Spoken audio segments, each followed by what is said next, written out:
So a couple of years ago, I wrote an article called Who's Killing the South African Restaurant Industry?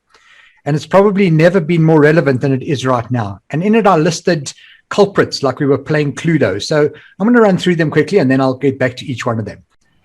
So first of all, was it the landlord with his lease in the shopping center? Was it the customer with no spending power in South Africa? Was it the supplier with no concept how the industry actually functioned sitting behind his desk? Was it the staff with total indifference in the restaurant? Was it the franchisor with his eye on the joining fee at that very first meeting? Or was it the owner with no clue or concept of his own being in la la land? So that kind of covers almost everything. I mean, right now you could add Corona to that. You could add government. You can add a number of things. But let me run through a couple of them, because the first thing I want to try and explain to you is that restaurants, are they failing because of Corona or not? Well, I'd like to think that this pandemic has accelerated it. These restaurants that are failing, unfortunately, and most businesses, were already in trouble before COVID came along. It was just kind of well hidden. And what COVID has expressed for all of us is which businesses are relevant and which businesses aren't in the shopping center. Of course, you need premises. You're going to need a landlord. You're going to need to find something. But I think what's killed businesses more than anything else is the escalation clause. More than the initial rent, it's the escalation clause.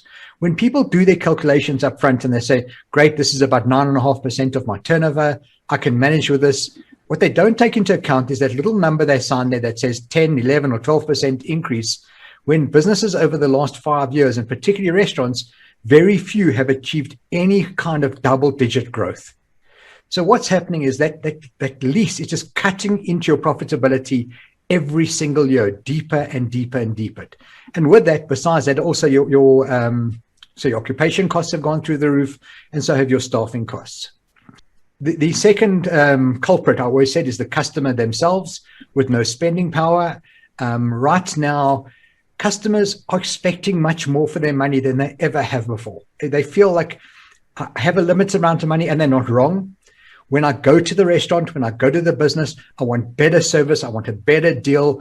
It's extremely difficult to do business at the moment because of this very high demand that people have on the businesses. And at the same time, businesses suffering from severe cash flow restrictions, and I'm talking about severe, are very often unable to improve things, to give the customer the experience that they really would be liking for. So businesses and restaurants are hoping that customers will understand, and customers are hoping that businesses will up their game. Then, of course, the suppliers to the restaurant industry, it's not that they have no concept how the industry works, they really do. But what's happening is restaurants are getting caught between increasing prices and a kind of ceiling to what customers are prepared to pay. So, for example, I might not be prepared to pay more than 80 Rand for a margarita pizza. That's kind of in my head.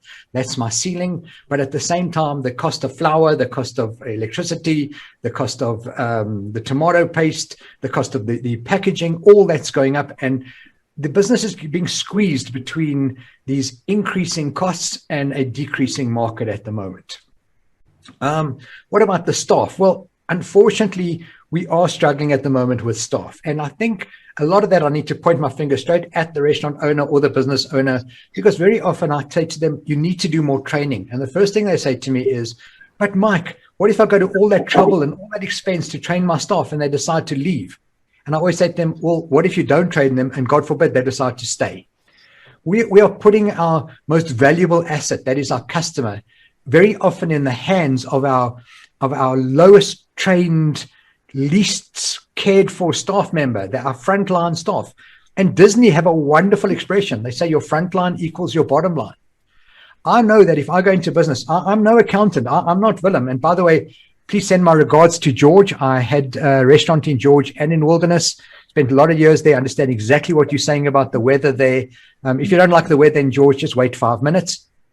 But I'm no accountant, but I know that I can walk into any business, and by the way I'm greeted by their frontline staff, I can probably tell you what the condition of the books are and the business and the back end or whatever. Your frontline equals your bottom line.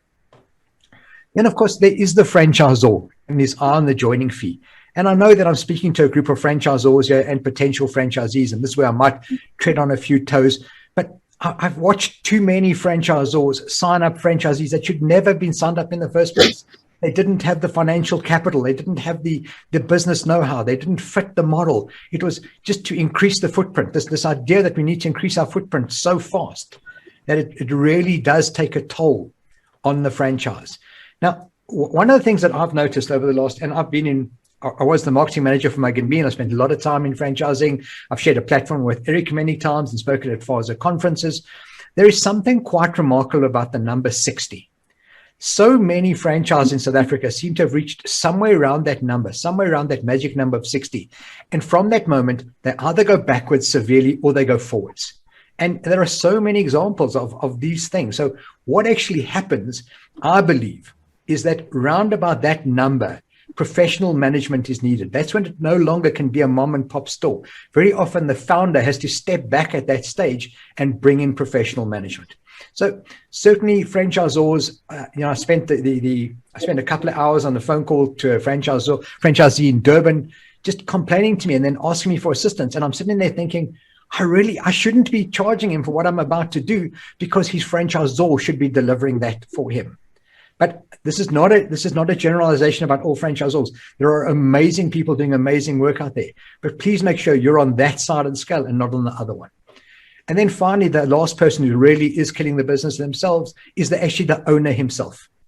These owners, they come in, unfortunately, they've either just retired or they've got a bit of spare money, and they think, I remember when I had my restaurant in George, I had a restaurant there called Real and Rustic.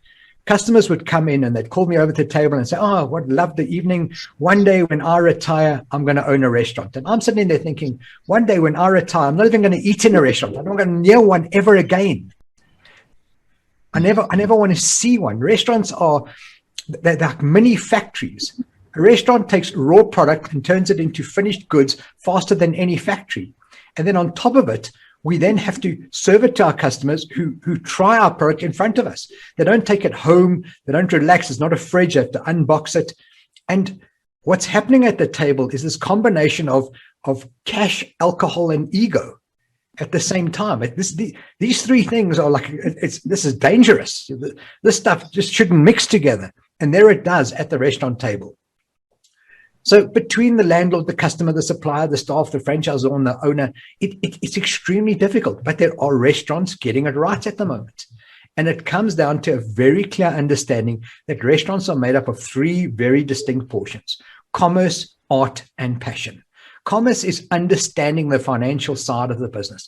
And Willem was kind of speaking my language when he said that, when he was talking about understanding cash flow. What's the expression? Turnovers for vanity, profits for sanity, cash flow is your reality. That's very much where we are right now. And the things to look out for in a restaurant is there are some key financial things, some red flags.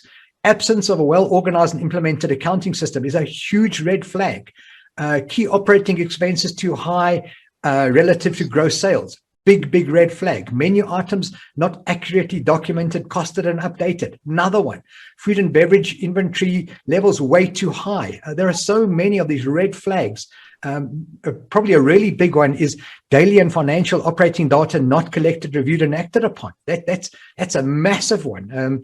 Guys not taking stock, not even understanding it. What's the expression? It's a business, stupid.